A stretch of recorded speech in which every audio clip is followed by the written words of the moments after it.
Let's either add or subtract these fractions together and simplify our result. In other words, let's simplify 3 minus 1 and an eighth plus 2 and 5/6. We'd like to use our rules on the right for adding or subtracting fractions. However, this is for single fractions with common denominators, and when they are, we'd either add or subtract the numerators over the common denominator. We don't have that here. So our first goal will be to convert each one of these fractions into a fraction as an improper fraction, and then convert each fraction afterwards to a fraction with common denominators so we can use our rules. So let's begin. First of all, the whole number 3 we can write as 3 over 1, since any number can be written as a number over 1. Minus.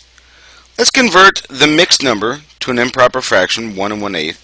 And to do this, we'll multiply 8 times 1, and then add 1, and then write this over the denominator 8. In other words, 8 times 1 plus 1 over the denominator of 8. Plus, and in our third fraction, we'll multiply 6 times 2 and then add 5. So this becomes 6 times 2 plus 5 over the denominator of 6. Simplify these fractions next. Using order of operations, 8 times 1 is 8, plus 1 becomes 9/8. Plus, and 6 times 2 is 12, plus 5 is 17 over 6. Let's also not forget that we have 3 over 1 and a minus in front of the 9/8. We now have 3 fractions that we wish to use our rules on if they were the same denominators. So our next goal is to find the common denominator between 1, 8, and 6. To find that common denominator, let's use multiples. So instead of the first one, let's start off with the multiples of 8. Starting off with our first number 8, our first multiple, we'll continually add 8 to find future multiples. 8 plus 8 is 16. 16 plus 8 is 24. 24 plus 8 is 32. 32 plus 8 is 40, and so on. The multiples of 6. Our first multiple is 6. Let's continually add 6 to this list. So we'd get 12, 18, 24, 30, and so on. Now the multiples for 1, by the way, would be starting off with 1 and continually adding 1. Well, we'd get the list 1, 2, 3, 4, 5, and so on. The lowest common multiple is also the least common denominator. In other words, it's the first number that appears in each list. So the number that appears in each list the first time we see is going to be 24 in these lower two, and indeed if we were to list off the multiples for 1, sooner or later we'd hit 21, 22, 23, and even 24, and so on. So 24 would appear first in that list too. 24 is the smallest number that appears in each one of these. So that's the common denominator we wish each one of these fractions to have. So that means that we wish each one of these would have a common denominator of 24. Let's next convert each one of these 3 fractions to a fraction that would have the common denominator. So to do that, we'll decide what number to multiply on bottom to get the common denominator. So for example, what times 1 is 24 would need to be 24.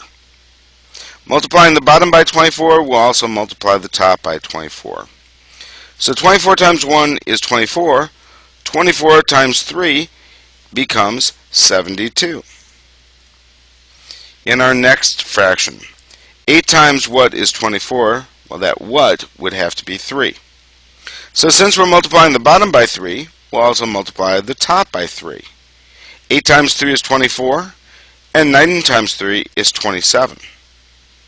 Finally, in our last fraction, 6 times what becomes 24, we'd have to multiply by 4. And so if we're multiplying the bottom by 4, we'd multiply the numerator by 4 as well. 6 times 4 is 24, and 17 times 4 is 68. We now have 3 fractions that we can either add or subtract that have common denominators. So our rules tell us that if we have 72 24ths minus 27 24ths plus 68 24ths, this would become the same thing as one big fraction over 24, where we're either subtracting or adding the numerators. So this becomes 72 minus 27 plus 68. Now, using order of operations on top, we'll first subtract 72 minus 27 and then add 68 to that. 72 minus 27 becomes 45, I believe. Yep, and 45 plus 68 becomes 113. So the numerator, 72 minus 27 plus 68, becomes 113 over 24. This would be our final answer to this problem as an improper fraction. We started off with mixed numbers, so it makes logical sense that maybe we need to write the answer back as a mixed number as well. To do this, we'll divide 24 into 113 to realize that 24 into 113 divides evenly a whole number of 4 times. And 4 times 24, by the way, is 96. 113 minus that 96 will be our remainder. That remainder will be 17 over 24. So, either our answer as an improper fraction will be 113 24ths, or our answer as a mixed number will be 4 and 17 24ths. And that's our final answer.